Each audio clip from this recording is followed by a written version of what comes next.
Hello guys, so today we are going to start with chemical reactions and equations, and it is the chapter number 1 from chemistry from class 10th. So what do you mean by chemical reactions? So there are many examples in our daily life which can define the chemical reactions. For example, cooking of food, or whenever some piece of iron is kept in the humid atmosphere, so it changes its color from brown to reddish. And so what is happening there? So there is chemical change which is occurring where the some substances are changed into new ones, so there the chemical reactions take place. So also for example, whenever milk is kept in the summers in the room temperature, at the room temperature, so the milk gets spoiled, and this is also just due to the chemical reactions. So let's proceed further. And so how we can define the chemical reactions? It can be defined as the process by which one or more substances transform into new substances is called chemical reaction. So further we will be going to discuss some reactions, and so there from that reactions you can be understand easily. Another definition of chemical reactions is the process by which the old bonds break and the new bonds are formed. So this is just simple. So you can do any one from these two definitions. Next is, how do you come to know that the chemical reaction has taken place? Okay, so this is very important. How we will be get to know that some chemical change has occurred? So there are some observations through which we come to know about whether the chemical reaction has taken place or not. For example, change in state. This is one observation from which we can know about whether the reaction has taken place or not. Another is change in color or odor. What is odor? It is smell. Evolution of gas, change in temperature, and formation of precipitate. So what is precipitate? It is whenever some chemical reaction takes place, and after the reaction when some solid substance is formed in the product side, so that is known as precipitate. So further we will be discussing its example. So let's start with the change in state. Now you all see hydrogen is a gas and also oxygen is gas. So before the arrow, what are the two elements? These are your reactants, and what are formed after the reaction, that is your product side. Okay, so in the reactant side we have gas, hydrogen gas and oxygen gas. When the chemical reaction takes place, then it changes into water, which is liquid. So here the chemical change has occurred because the gas changes into liquid. So this is example of change in state, change in physical state. Okay, so next is reaction of iron sulfide with dilute H2SO4, and it gives a rotten egg smell of hydrogen sulfide. So this is the chemical reaction which is the example of change in color or odor.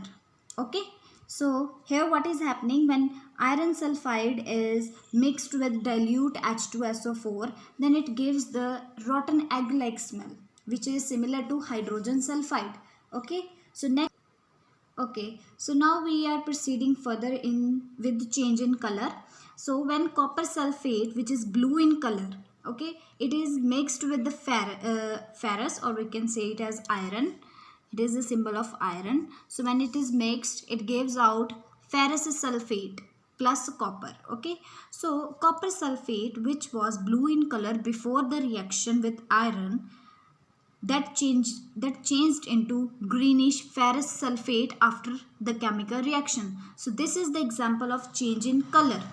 Okay, next we are discussing about evolution of gas, and here zinc, when added with HCl, that is hydrochloric acid, it gives out zinc chloride and hydrogen gas is released. Okay, means this is the example of evolution of gas in which chemical reaction the gas is released.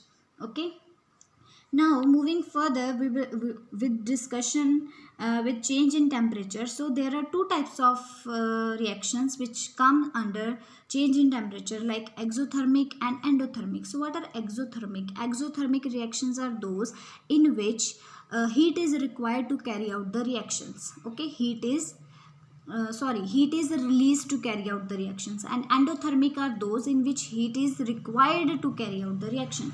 So exothermic reactions, example of exothermic reaction is when quicklime, this is your quicklime is quicklime is added in water, it gives out slaked lime. It gives out slaked lime along with heat. Okay, so this is example of exothermic where heat is released. Okay, now we are shifting towards endothermic reaction. So when ammonium chloride is added with water and it is given some heat, okay, we can say it is kept on Bunsen burner for heating, then it gives us ammonium hydroxide plus HCl. So this is the example of endothermic reaction. It means here heat is required to carry out the reaction. Without heat we will not get the same products. Okay, so now with moving towards the formation of precipitate, the example of formation of precipitate reaction, that is barium chloride when added with sodium sulfate, it gives out barium sulfate, which is your PPT. It means precipitate. Okay, precipitate of barium chloride is barium sulfate. Barium chloride plus sodium sulfate gives barium sulfate plus NaCl. Okay.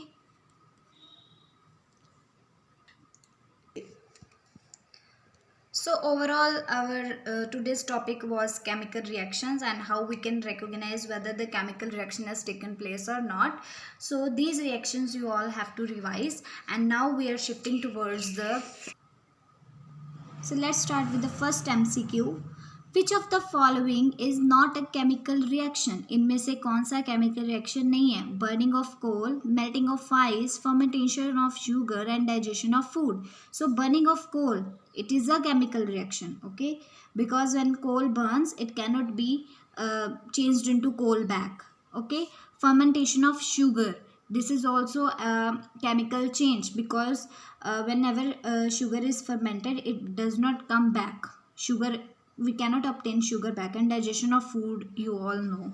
So what is left? Melting of ice. Why it is not a chemical reaction? Why melting of ice is not a chemical reaction? Because whenever ice melts, we get water, and you know all that water can again be frozen into ice by keeping in freezer.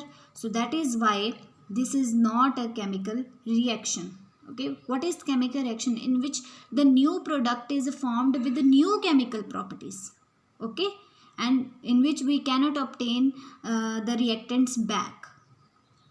For example, milk. Whenever we are making curd from milk by souring it, okay, so we cannot get the milk back from that curd. So that is a chemical reaction. So next is a solid product that separates out after chemical reaction is called reactant, catalyst, filtrate or precipitate. So I have told you that is precipitate, because what is reactant? You know all. And catalyst, which speeds up the chemical reaction, okay, and filtrate, whatever we get after filtration, after filtrating the reactant, whatever product we get.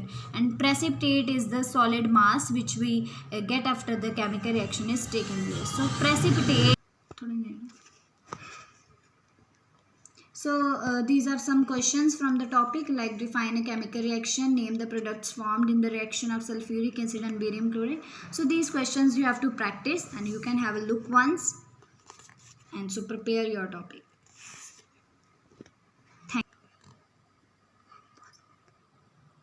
So thank you everyone. If you like this video, please like, comment and share with your friends. And if you have any queries, then comment in the comment section. So thank you everyone and have a nice day.